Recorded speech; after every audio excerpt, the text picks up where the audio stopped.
Hey everyone, thanks for watching us tonight on our ongoing coverage with severe weather. We have multiple things going on tonight. We have a landfalling tropical system and we have severe weather ongoing in the Midwest. So we're going to tackle both of those in this live update. We've been trying to update you with some live graphics throughout the day, as well as some updates on social media on what's going on. So as we build our audience here, we'll take a look at some things and let you know what's going on. The first thing I'm going to start off with, though, is the potential tropical cyclone number 3. We were really anticipating that to get a name today, which would have been Claudette. It has winds at 45 miles an hour, which meets the box, checks off that box of being a tropical storm. But we're going to talk a little bit about that as well. How don't get too hung up on the classification of these systems, because again, these things are pretty powerful and expected to bring in some pretty nasty weather across the Gulf Coast. So while we get some folks to come in, I see we got a couple of people joining us on YouTube, and I'm sure we do on Twitter and across social media. So we'll continue to see that audience build. But we'll go ahead and take a look at the app first. So I have the wind layer toggled on because this is, again, a great way to track tropical cyclones. So, you know, one of the biggest things we've been looking at is you can kind of see this elongated area of low pressure. This is about 115 miles or so, give or take, maybe 105 by now, just south of Morgan, Louisiana. So this is not a well-defined low. There is still some potential for this to develop. And even though these winds over here on the east side meet that criteria of 45 miles per hour, they're still not centering around that area of circulation. So we'll see how this all plays out tonight. We'll see if the National Hurricane Center upgrades this. We are expecting an update from them within this hour. So we'll see if that changes. But it's kind of, you know, not the main headline here. The main headline has already been the ongoing bad weather in this area of the country and more rain tonight and into tomorrow. And then let me take a quick scoot up here in the Midwest, because again, we've also been tracking severe weather. Of course, there's all that heat across the Central Plains, but we're going to focus in over here real quick too, just to let you know that we're also watching the severe weather here in the Midwestern states. That risk will be ongoing through tonight and into tomorrow. Let me toggle off the winds, and you can see some of these storms. We've had a couple of tornado warnings. There's been 2 confirmed tornadoes, one in Ohio and one in Indiana, and they were really impressive, very large. The one was in Ohio. So we'll talk more about that as well in just a second. But let me switch back over to WSI, Matt, and we'll take a look at the system itself. So very elongated, kind of that comma shape, not a classical tropical low by any stretch. The recon data, the hurricane hunters rather, have been inside this most of the day today, and they have found winds at the flight level. They were about 60 knots, and that translates to about a 45 mile per hour wind at the surface. So I was really anticipating that they were going to upgrade this to a tropical storm at 5 p.m., but they did not do that. And again, that's been primarily because of the disorganized low, the center, which again is right in here. I'll kind of show it to you in the infrared imagery coming up, but look at all that weather well out ahead of it. So even though the actual center is still down in this area, we have all this bad weather that extends across parts of Louisiana, Mississippi, over into Alabama, and into Florida's a panhandle. And actually, we have a live camera over in Pensacola that's in Escambia County, and we can show you that as well. There has definitely been some increase in the surf. The seas have been running about 10 feet in some of these areas across the northern Gulf Coast. So anywhere from Florida over to parts of the southern Gulf Coast. I apologize. I forgot that camera went down, of course, right before we went live. But this is, where is this one, Matt? Is this in Walton County? I forget where. Oh, no, it is Escambia. Okay.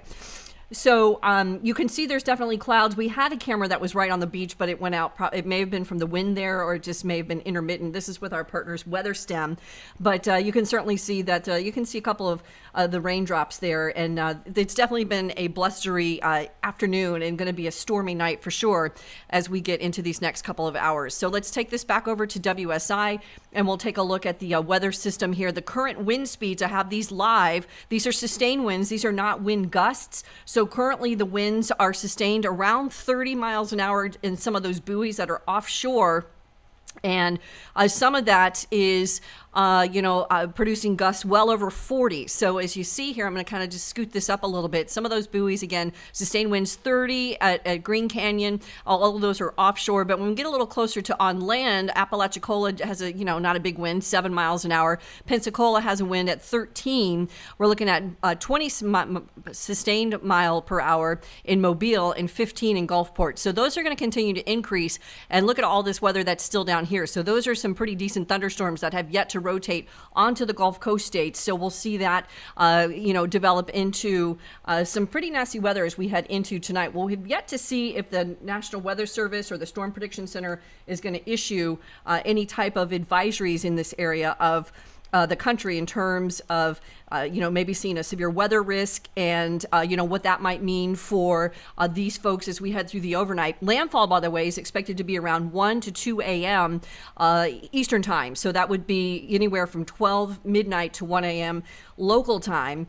So we'll have to see if that, verifies. It's pretty close to land. As I mentioned, there's not a big window left for it to get much stronger, but there is still that possibility that area of lowest pressure, that area that has a very ill-defined center, still has that possibility to get organized as we head into these next couple of hours, maybe give or take 5 hours before landfall.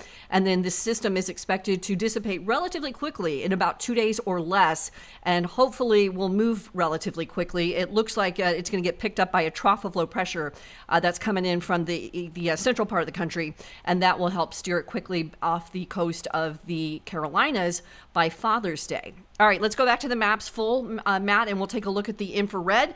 And again, this such a displaced and such a sloppy system, not tropical, true tropical in nature at all. So here's all the thunderstorms right in here, of course, and then the low is kind of right in here. So you can see it a little better in visible. I'll try and get the visible. I don't have it loaded in this particular show, but I'll try and load it up for you. But look at some of the blow off of some of these thunderstorms, the outflow, the outer rotation of that broader area of circulation. So we saw a lot of rainy weather across Florida the last couple of days thanks to this system. Now that's starting to shift northward because the system itself was moving north.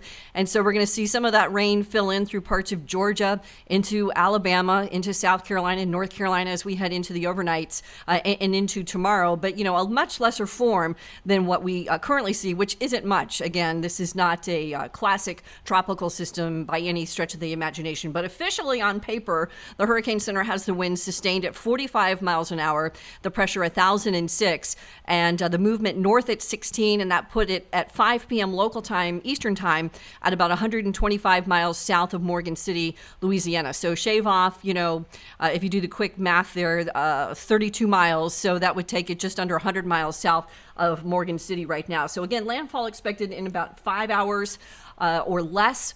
And then expected to, of course, lose all of its characteristics in terms of tropical nature, not much long after that. So the good news in all of this is we will not be dealing with this system for long, like some tropical cyclones we get that can last for days and days and be torrential downpour makers. But this still is a threat for flooding, and there are flash floods and flood warnings in this area of the country. And here's how that looks. So again, tropical storm warnings are up. Even though this is not a tropical storm officially, the winds will be at that threshold. So the tropical storm warnings are in the areas shaded in purple, and then the flood warnings are the areas that are shaded in green. This area of the country has seen so much rain since the first of spring that it's not going to take much to really get a flooding risk. So that will be an ongoing concern tonight, and there will be a bit of a storm surge. It will be small, but a storm surge is still a dangerous situation. So the surge along Louisiana's coast, anywhere from 1 to 2 feet from Cameron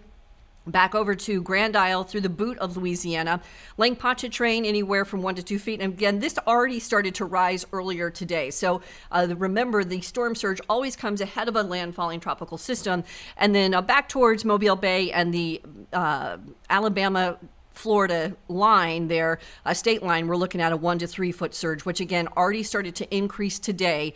And we'll start to see that slowly abate as we get into tonight. But here was the latest mission from the Hurricane Hunter. So look at that. The wind speed was at flight level 59 miles per hour with the surface pressure at 1,004. So again, that translates to about 45 miles at the surface. So I was anticipating them to go ahead and upgrade it because it was close to land.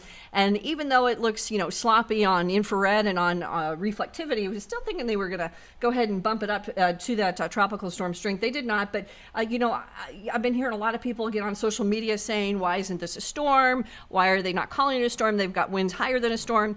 Well, because you have to check off a lot of boxes. You have to have a closed low that's organized. And within that low, you have to have the sustained winds of that threshold of 38 miles an hour or greater. And these 45 mile per hour winds that they're finding are well east of the center. That big burst of, you can see it there on the imagery there to the right of me. Those winds are packed in that big cloud deck that's east of the center. So it's not vertically stacked. It's kind of like this, and it would need to be like this to be a vertically stacked tropical low. Displaced upper level winds are shearing apart those higher cloud tops and are shearing apart the mid-level cloud tops as well. So it's not having an opportunity to get more organized, but there is some low level swirl there, and there is some circulation that is trying to get it better organized. It definitely looks better today in terms of convection, thunderstorm activity than it has all week. It's looked, a sloppy, ragged mess, and it's looked, more and more like it's trying to develop. If it had more time and this was not in the Gulf and this was in the Caribbean, then, this would be a very different scenario. But, fortunately for the Gulf Coast, it's closer to land and does not have a whole lot of time here to officially classify into a tropical storm. But the impacts, again, regardless whether this comes in as an official tropical storm Claudette or this comes in as a potential tropical cyclone number 3, the impacts, the storm surge, the wind, the rain, all stay the same. These things do not, get their classifications from, textbooks. They already have a whole bunch of features that are already ongoing in the atmosphere, and that doesn't change whether it has a name or not. So in terms of tropical storm winds, the arrival of those winds, actually, Matt, can you take that full? Because I'm going to scrub that back, and we're going to take a look at that a little closer. So we started to see some of those tropical storm force winds fill in through parts of Louisiana earlier today. So as I back this up, this is current time 7:17 p.m. and as we get into tonight, you can see the yellow there. Those are the winds that are going to be much closer to sustained tropical storm strength. So those will be coming into New Orleans through the overnight, and early tomorrow morning we'll be looking at winds in that neighborhood of 38, 39 miles an hour, sustained, not just in gusts. And then this will continue to cross over Lake Pontchartrain, move over into Hattiesburg, Mississippi, and into Mobile Bay. We'll start to see some of those gusts, around 25, 30. We already see that now.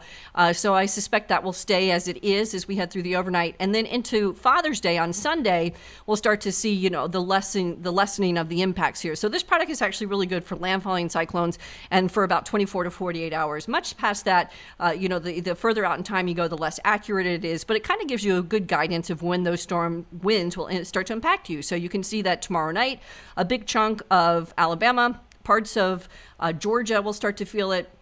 And of course, Mississippi will get it through the overnight and early tomorrow morning as that system starts to make that hard right turn towards the east ahead of that trough flow pressure. So this is the Euro model, high resolution, and this has been doing a decent job. So I've been showing this today in the last couple of days because it does a pretty good job. It's a really reliable product, and as I put this forward in time, some of those heavier bands again will continue to rotate onshore through the overnight into tomorrow. And I'm going to, once this rotates its full cycle, I'm going to back it up because I wanted you to see tomorrow morning that there's still going to be, some pretty rough weather. So let me back this up and go back over here. And again, this is model guidance. Again, things will not exactly play out like this, but this does a pretty decent job. So tomorrow morning, early, 3, 4, 5 in the morning, there's going to be some pretty nasty weather through parts of Biloxi, even in through a little bit of Triumph, and then maybe over into Pensacola. All that will move towards the northeast. I would not be surprised to see a tornado watch in this area of the morning early tomorrow. That is very typical with a landfalling cyclone, that we get a tornado watch issued because of the friction of the rotating system itself coming onto land, creating that lift which will create some rotating thunderstorms. So we'll see if that happens. It does not look all that impressive after it moves on shore, which is not a big shock, and then exiting off the Carolinas sometime on Father's Day after that. So not a long-lived system. Sometimes we've had to deal with these tropical features for days and days and up to a week at a time, but the potential for that rain is anywhere from 5 to 7 inches in those areas orange, in that orange to red shading you see, 3 to 5 inches up to the north, and then 1 to 3 over across parts of northern Florida, extreme northern Florida, southern Georgia, and over into the Carolinas. We could see up to 3 inches, give or take, once this system gets further east towards you by Father's Day. So let me shift gears real quick, because I do want to talk about the severe weather threat as well before we take the live stream down. So there's a look at the last images of the SATRAD of the cyclone there. But look at those storms that were firing earlier today. I don't know if you guys saw on social media, some of these rotating storms were producing some really, really bad weather. And as I mentioned, there's been 2 confirmed tornadoes that have touched the ground, one in Ohio, one in Indiana. And you can see that we have several severe thunderstorm warnings right now. Let's go take a look here real quick. And Matt, just go ahead and keep this full, if you will, because I'm going to drive the radar here for a couple minutes. Let's see here. There was a tornado warning about 15 minutes ago, but I haven't seen anything currently here. I've got a shear. Whoops. Let me get this off here. I've got the. I've got a marker here. I don't want on. Let me turn this off. The shear marker, because I want to do a volume scan here. Let me take a couple of these off, and let me take off the severe thunderstorm warnings real quick. Okay, let me look at this one, because this one looks like this has some hail. So we'll take a volume slice of this one and see what we have. Oh yeah, that's definitely got some hail in there. So let me rotate this back a bit. So this one's a pretty decent one. This the blow off of this thunderstorm is about 60,000 feet. Definitely has hail core here from about 42,000 feet down to the surface. So there is definitely some hail falling out of this particular cell. And this is over Henry and Greenfield. Let me pull this out, because I'm not sure where I am. I'm gonna switch to my camera mode here real quick. Whoops, hang on. Okay, let's see where we are. Oh my gosh, I have to go way up. I gotta rotate that. Let's see. Oh, okay, so we're well west of Dayton, Ohio. Okay, well, actually, I want to look at that one real quick. That one looks interesting. Let me go back over there, and let me erase this one. It's hard when you're looking at the plane, at a 2-plane like this, and you're trying to figure out what city you're in. But let me erase that. And where are you? My eraser is not where I can see it at the moment. Hang on, I'll just do a volume slice, and that'll get rid of it. Okay, so we're gonna go over Dayton, Ohio real quick, because that one looks pretty interesting too. It looks like that might have some hail. I gotta rotate this guy a little bit. Yeah, this one does not have as well a signature as the other one did, but still there's some. So this one's reaching, ooh, that's a really tall one. So that one's going up about over 60,000 feet. So this might be a meso. There's not a tornado warning here, but there's definitely hail too, from about 35,000 feet down to the surface. So there's some really big thunderstorms in the Midwestern states tonight. And this will all continue to move towards the east as we head into these next couple of hours. So, the threat will be ongoing. The tornado watch is ongoing for several more hours. And there's also that severe thunderstorm warning as well. So, it's multi-pronged, the weather that we have that's been going on the last couple of days. It's really been busy. I tell you what, spring was a really busy time for us the last couple of months. And so far, even though we're not officially into the summer solstice, it has been a really busy start to the summer too. So now I'm on velocity mode. We'll take a quick peek here And, you know, again, some of the storms have been looking kind of impressive, trying to get these, you know, trying to get some of these couplets together. Let me turn off the watches and warnings again because it's hard to see with those on. Hang on. Where are you? There you are. So, no, I'm not seeing any. There might be a little rotation right here. Let's see. Let me turn off the shear markers. So the shear markers indicates where there's a change in direction with the inside the thunderstorm itself, but and it's a good marker when you're looking at severe storms. But when you're trying to, and that's also hail tracks. I've got both of those on. So there was definitely some hail there earlier today, but I'm going to turn that off and come back over here because I wanted to see what this one was doing. Let's get our bearings. Where are we? We are in Indiana. All right, so I'm not seeing anything super severe jumping out at me here. A little bit of rotation there, you know, near west of Gregg, between Cloverdale and Gregg. That little area you see that looks like a different color. Hang on, let me grab my pointer. Right there. And I saw something else.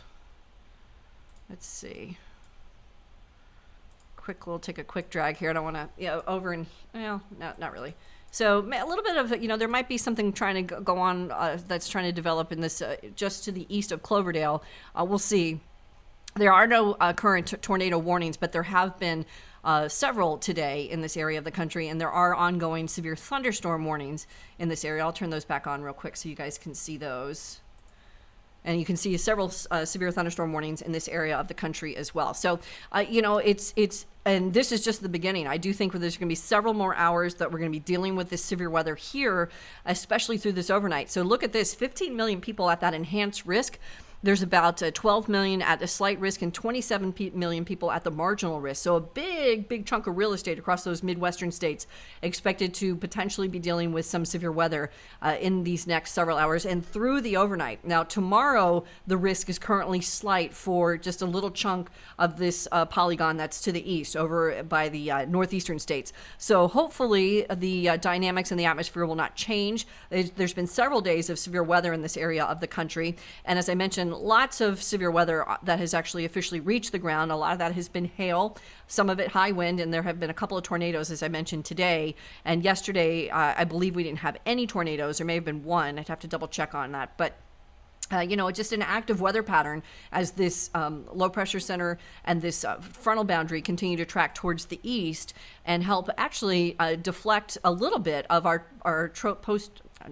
potential tropical cyclone as it starts to move inland. So we'll kind of see it again move towards the northeast or towards the right once it makes landfall and eventually get off the Carolina coast sometime on Sunday. And then after that, the weather picture looks pretty quiet. The oppressive heat, that's also been another huge weather story this week and the last 2 weeks, also stays in place. That big dome of high pressure not expected to really go anywhere. And it's been so dangerous. Las Vegas broke a record, I think, today. It was either today or yesterday. They broke a triple-digit heat record today. And so it's just been incredible, the level of oppressive heat that's been ongoing there for multiple days at a time. So let me put this back on the radar real quick, and then I'll take a look inside YouTube. I know we have a lot of people in here, or at least a lot of, it looks like a couple of questions. But you will see if we've got anything. So Matt, you can take that full if you want. I'll take a look here real quick. Let's see.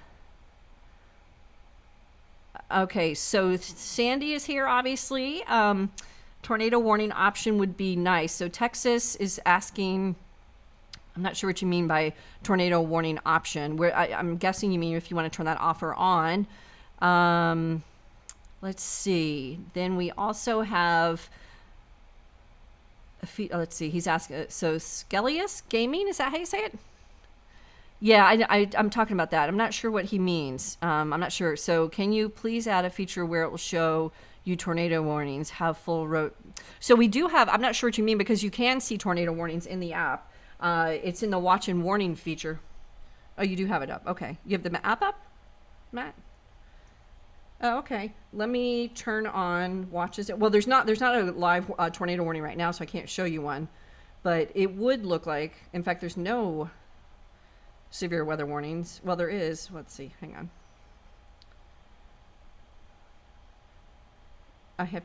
Okay, so you go to the layers, and underneath that polygon, there's a lot going on. There's a lot of weather going on in the Midwest, but underneath that, you can see where it says watches. You can turn those off, and now you can see the warnings. And let me crank up the opacity on the warnings, and you can see the severe thunderstorm warnings. So tornado warnings would be the same, but obviously they would be red.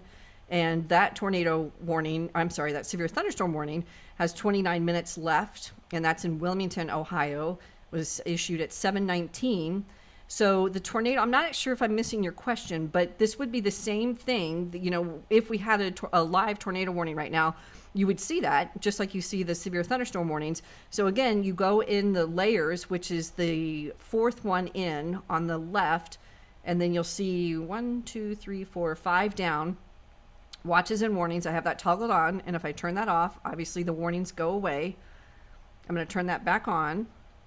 And then if you hit the arrow, it gives you the, the ability to reduce the opacity on the warnings or to reduce the opacity on the watches, depending on what you're looking at or what you want to look at. And then you can fill the shapes or not fill the shapes. So it is there. It is a feature that we have, but I may be missing your question. So ask me again real quick here, and we'll try and see if we can answer it here before we take the stream down. Okay, was hoping for some rain here. Gilbert Hernandez is saying, hopefully everyone takes precautions from the storm. Absolutely. That is absolutely, I hope, what's going on. A lot of people don't think that, if it's, a tropical storm or a tropical depression, that they have to prepare for these things, but you do. They're dangerous. They're massive systems. They're much larger than a severe thunderstorm. They're much larger than, cold fronts and expand to impact usually multiple states all at once. So even though the winds inside those things may not be massive, and they may be only 45 miles an hour, they still impact millions of people and pack multiple weather hazards. So storm surge, wind, rain, possibly tornadoes. Those are just some of the most dangerous weather hazards that you get with a landfalling tropical cyclone, whether it's a tropical storm or whether it's a hurricane. So they are something that need to be taken seriously. I know folks that live down here or live in that area of the country know that, and they hopefully have taken the precautions. Storm surge with this, again, on average 1 to 3 feet, but still, that is enough to knock you off your feet if you're trying to look at the storm surge and look at that system. And it's certainly enough to loft your car if your car is not on up on higher ground. So they're definitely something that you need to take seriously. It's the first one that's making landfall along the U.S. This hurricane season, so there's been a lot of hype around it, and we want to let you know that we're continuing to keep an update on it. And actually, what time is it? 7:32. So we should get an update from the National Hurricane Center, like within the next couple of minutes. We'll see if they'll upgrade it to a tropical storm officially. Let me see real quick. Sometimes they issue them early. I got to put on my readers to see here. No, we don't have an update yet. So we should be getting it, within the next 20 minutes. They tend to issue those products a few minutes before the top of the hour. So those updates, we'll get Actually, I'm surprised we're not getting intermediates from them more often. Nope, we haven't gotten one. Last one was 4:40 Eastern time. So anyway, we'll get one shortly from them, and we'll find out if they officially will upgrade it. But we'll have more updates tonight, you guys. So I want to let you know just a couple of things, and we'll probably go ahead and end this stream. So we'll have another update probably around 11 p.m., maybe a little bit before that, when we get the official full package suite from the Hurricane Center. They issue their intermediate advisories every 3 hours, and then their full suites every 6. So we got one at 5 p.m. Eastern time. We'll get another one at 11 p.m.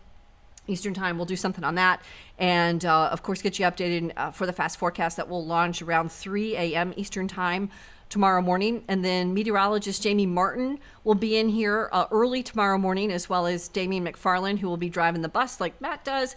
And those guys will take you through the duration of the weekend. As I mentioned, this will not be hopefully a long playing tropical event. So hopefully most of the bad weather will be out of here by tomorrow. Or at the very latest early on Sunday. And we'll be here in the duration, and we'll have another update here for you throughout the night tonight and into all weekend. But for now, I think we're going to go ahead and sign things off, you guys. Stay safe out there if you're on the Gulf Coast. Thanks for watching in the Midwest. Stay safe there. And everybody else that's watching that does not have bad weather tonight, we really appreciate you guys watching us on your Friday night. All right, you guys, that'll do it for now. I'm Chief Meteorologist Leslie Hudson. Have a great night.